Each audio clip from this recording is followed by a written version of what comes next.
Are the Oilers back to being serious threats again? The Flyers and Coyotes are surprising, and we got to talk Shohei Ohtani. Hey everyone, welcome into another edition of Off the Post. Rob Wong, joined alongside by Toronto Sun sports columnist Steve Simmons and Postmedia hockey columnist Bruce Garrioch. And guys, I think we've done over a dozen of these videos and probably talked about the Oilers in almost a quarter of them, and we got to talk about them right now. They've won 7 in a row and look to have turned a corner. Bruce, we'll start with you. Are the Oilers back to being the team that people thought they were before the season? Well, they're back to being the team that can score like with people thought they would.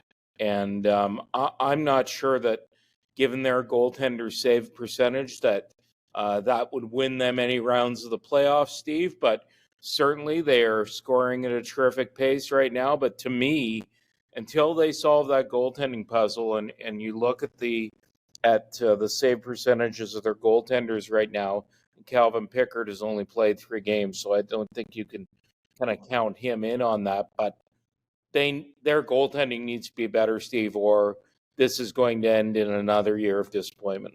Well, that's 7 in a row, first of all. Start with that.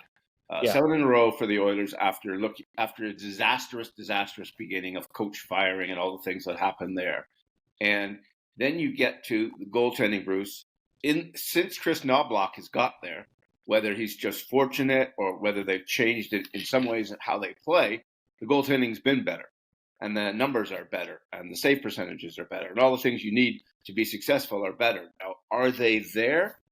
No. But they are knocking on the door right now of being in a playoff spot. And number one, that was the hard jump that they had to take. And now that they've made that jump, look out Western Conference, because other than at the top where Vegas and Dallas hang around, there's not many teams that can compete with the Oilers. Yeah, it's been a great run for Edmonton. We'll see if they can keep things going later this week. Steve, there's been some great stories so far this year. The Flyers and Coyotes, chief among them. Out of those two teams, which one do you think has been the bigger surprise?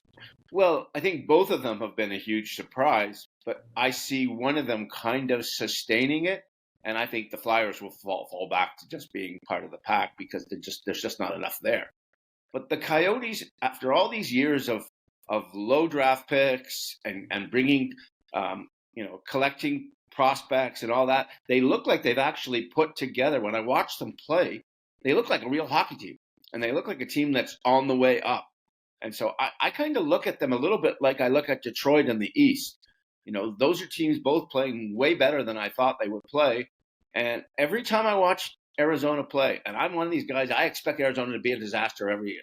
And I expect the whole circumstances around there to be a disaster every year. Every time I've watched them play this year, I'm impressed by the way in which they've played, whether it's been against Boston or whoever. They're in the games, and they're in all their games. And I'm impressed with the coaching, and I'm impressed with the players. And I think that's for real, that franchise. It's interesting you say that about Philadelphia because you do get the feeling at some point that they are going to stick with their plan of kind of tearing this thing down and making all kinds of trades. And, Daniel Briere has made it pretty clear to other general managers, Steve, that he's open for business. And he's open for business on any or all of his players pretty much. To me, this, if you're just talking about pure surprises, I think the Philadelphia Flyers are a bigger surprise. I think the one thing that John Tortorella has shown is that he's a very good coach and he's got a belief system going right now. But I'm a little like Steven that the Arizona Coyotes can probably keep this up for longer because the Philadelphia Flyers at some point will accept their fate. The Flyers remind me of the Raptors when Dwayne Casey was coaching and Masai Ujiri was in his first year as GM. And Masai wanted to tank and Dwayne wanted to win. And that's what's happening in Philly. I think Briere wants to tank and Tortorella wants to win. And eventually, one of the two will have their way.